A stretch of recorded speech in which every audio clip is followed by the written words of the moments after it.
To avoid financial scams, people must understand exactly how financial scams work. Today, we're going to talk about how to detect a cryptocurrency investment fraud scheme. It starts with the scammer sending a simple text message, usually written in a strong, emotional tone, to the targeted victim.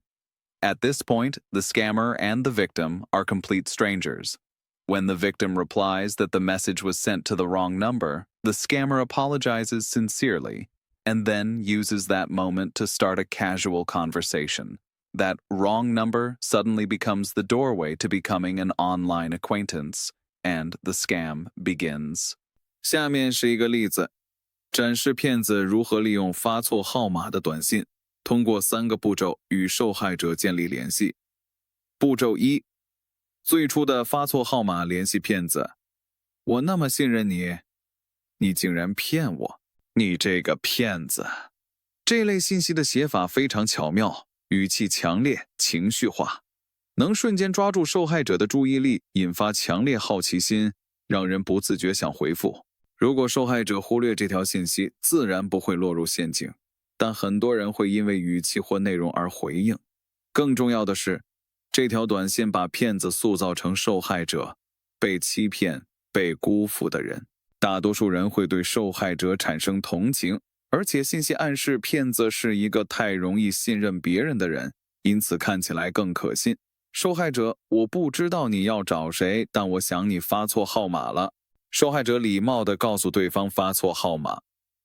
骗子，真的很抱歉，我输错号码了，希望没有打扰到你。So， 骗子装作确实发错，并非常诚恳地道歉，这和正常人反应完全一致。目前为止，没有任何诈骗迹象，甚至让人觉得对方礼貌、真诚。受害者，没关系，没事的。受害者也礼貌回应。到这里，这段对话应该结束了。双方已经说完必要的话，没理由继续。但对话没有结束，因为对方是骗子，一切都是精心设计好的。骗子，谢谢你的理解。我叫 Brianna， 很高兴认识你。骗子再次表达感谢，并主动介绍名字。虽然有点奇怪，但还不足以让多数人警觉。许多人会认为对方只是爱社交。受害者，你也是。祝你好运，希望事情顺利。受害者保持礼貌，没有透露姓名，也暗示话题可以结束。步骤2，开始互相认识骗子。如果你不介意，可以告诉我你的名字吗？这时就明显怪了，但骗子已经营造了一个互相信任、性格随和、偶然相遇的氛围。一个看似友善、爱聊天的女性，一个宽容有礼、可能独自一人或愿意结识新朋友的男性，一场无心之失导致的自然邂逅，骗子利用互惠心理。我先告诉你一个信息，你自然会回馈一个信息。这招对继续对话非常有效。受害者遵从并告知了自己的姓名。这一步，受害者正式踏入诈骗陷阱的入口。骗子，你的名字很好记。我今年32岁。你呢？骗子先赞美，再透露年龄，并继续提问，保持对话顺畅。受害者，我33。受害者再次如实回答。骗子，我们差不多大呢。我喜欢交新朋友，如果你愿意，我们可以继续保持联系。骗子恰巧与受害者同龄，当然是设计好的。既然年纪接近，经历相似，就更容易建立亲近感。骗子进一步提出想继续联系。Scammer. I'm very sorry, I entered the wrong number. I hope I didn't disturb you. The scammer pretends that the message is indeed sent to the wrong number and apologizes sincerely, just like anyone would do. So far, no signs of fraud at all. The polite and sincere apology from the scammer leaves a good impression. Victim, it's fine, no problem. The victim also responds in a polite way, letting go of the matter.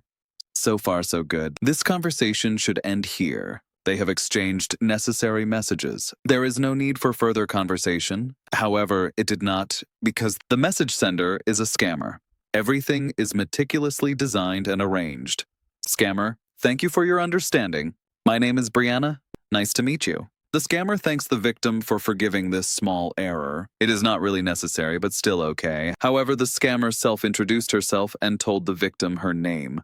This part is a bit weird, right? But for many people, it is not yet sufficient to suspect this is a fraud. Many would think the scammer is just someone who is sociable. Victim: you too. Good luck. Hope everything works out for you. The victim responded. The victim did not disclose his name, just hoping the scammer good luck and indicating the conversation is over. Step 2. Getting to know each other. Scammer: if you don't mind, may I know your name? However, the scammer asks the victim's name. Now, this has become really strange for many people, but, as we mentioned before, the scammer set up such a context. There is a sociable and trusting female and a forgiving male who might be alone or seeking to get to know other females. They meet naturally via an innocent misdirected message.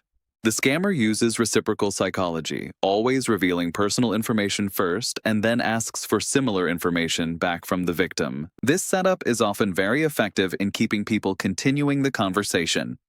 Victim: the victim complies and gives his name. This is really the beginning of the victim falling into the trap of the fraud scheme. Scammer: your name is easy to remember. I'm 32 years old. What about you? The scammer compliments that the victim's name is easy to remember and reveals her own age before asking about the victim's age, keeping the ball rolling. Victim: I'm 33. Again, the victim complies and tells his age. Scammer: we are about the same age. I like to make new friends. We can keep in touch if you like. And miraculously, it turns out the victim is about the same age as the victim. Again, this is all designed. The scammer already knew the victim's age. Since they are at a similar age and must share similar experiences, the scammer uses this to build rapport with the victim. The scammer further asks to be friends with the victim. Victim: sure. Curious what was going on with who you trusted and what they lied about? The victim cannot refuse the request. Out of curiosity, the victim asks about what happens to the scammer related to the wrongly sent message. Scammer: my assistant borrowed some money from me and then disappeared. The scammer gives a straightforward answer, but this answer indicates the scammer is in a higher social or economic status, since the scammer has an assistant, and the assistant cheats money from the scammer. This is interesting, isn't it? Victim: well, that's unfortunate. The victim feels he has known a bit more about the scammer and expresses empathy for the scammer's bad luck. Step 3. Moving to WhatsApp. Scammer: do you have WhatsApp? If you don't mind, we can chat on WhatsApp. The scammer asks, in a polite tone, to connect with the victim on WhatsApp in order to build a closer tie. Victim: sure, but I tend to not use WhatsApp very much. The victim agrees, but mentions he does not use WhatsApp a lot. Scammer: you can add my private number, and we can share each other's daily life on WhatsApp. The scammer simply ignores it, pushes again to connect with the victim by giving her private number and even suggests sharing their daily life with each other. Scammer: hi, are you busy? Later, the scammer reaches out to the victim for further conversation. After the initial contact, the scammer uses various means of manipulation to keep the conversation going and eventually gains the victim's affection and trust. Once the scammer gains the victim's trust, the real trap begins. They start talking about a great cryptocurrency investment platform. Maybe they claim they made money there, or they show screenshots of other people's success. But here's the truth. The platform is fake, and it's secretly controlled by the scammer's criminal group. At first, everything looks perfectly normal. The scammer helps the victim open a real account on a legitimate crypto exchange, like Binance or Coinbase. They even walk the victim through transferring money from their bank into this real crypto account. Nothing illegal happens at this stage. In fact, the victim often feels more confident because everything seems transparent and professional. They think, hey, this is pretty easy, maybe crypto investing really works. But once the victim is comfortable, The scammer makes their move. They say, okay, now transfer your funds to this special investment platform. It has better returns. This is the fake platform they control, and it looks incredibly convincing. Clean interface, charts, live numbers. It all looks exactly like a legitimate trading app. The victim puts money in, and almost instantly, the fake platform starts showing huge profits, 20%, 50%, sometimes even doubling the balance. But it's all a lie. Behind the scenes, every dollar the victim invests is immediately sent to a cryptocurrency wallet owned by the criminals. No real trading, no profits, no investments, just theft, hidden behind a beautifully designed fake website. Seeing those huge profits on the fake platform gives the victim a massive confidence boost. The scammer plays along, acting excited. Look, your investment is growing so fast. If you put in more, you could make even more.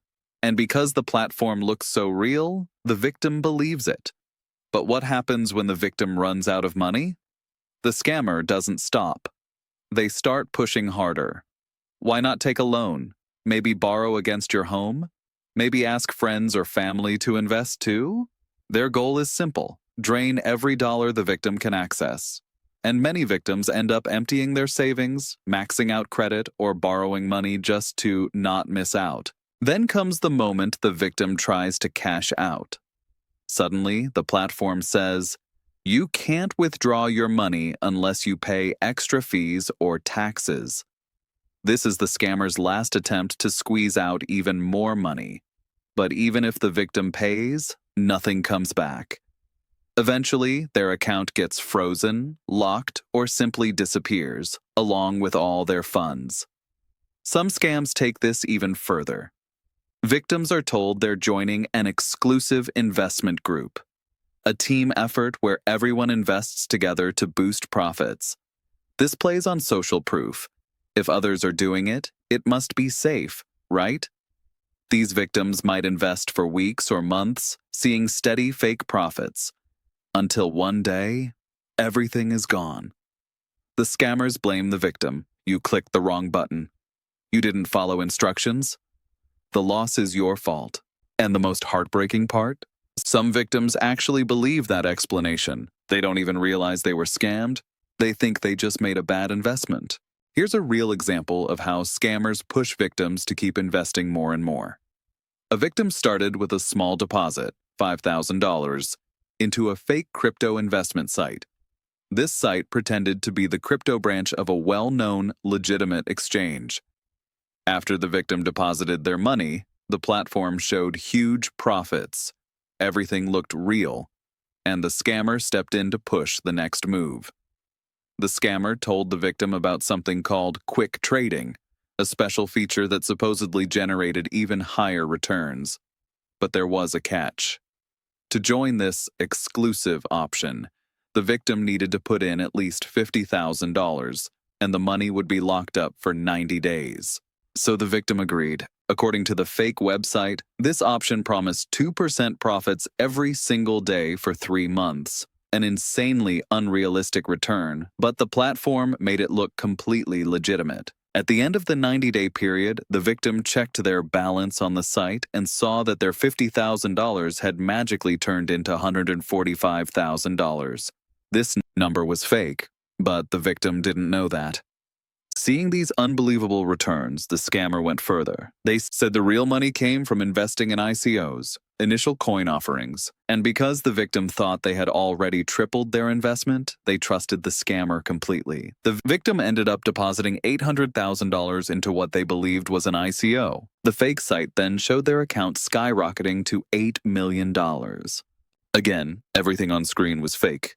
When the victim finally tried to withdraw even a small amount, they got an email from the fake investment platform claiming that government regulations required them to deposit more money as collateral before they could make such a large withdrawal.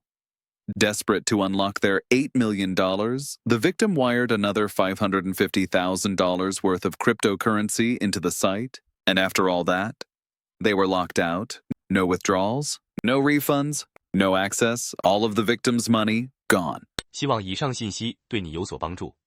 只要了解诈骗是如何运作的，并保持警惕，你就不会落入他们的陷阱。请注意，这些内容并非任何形式的专业建议，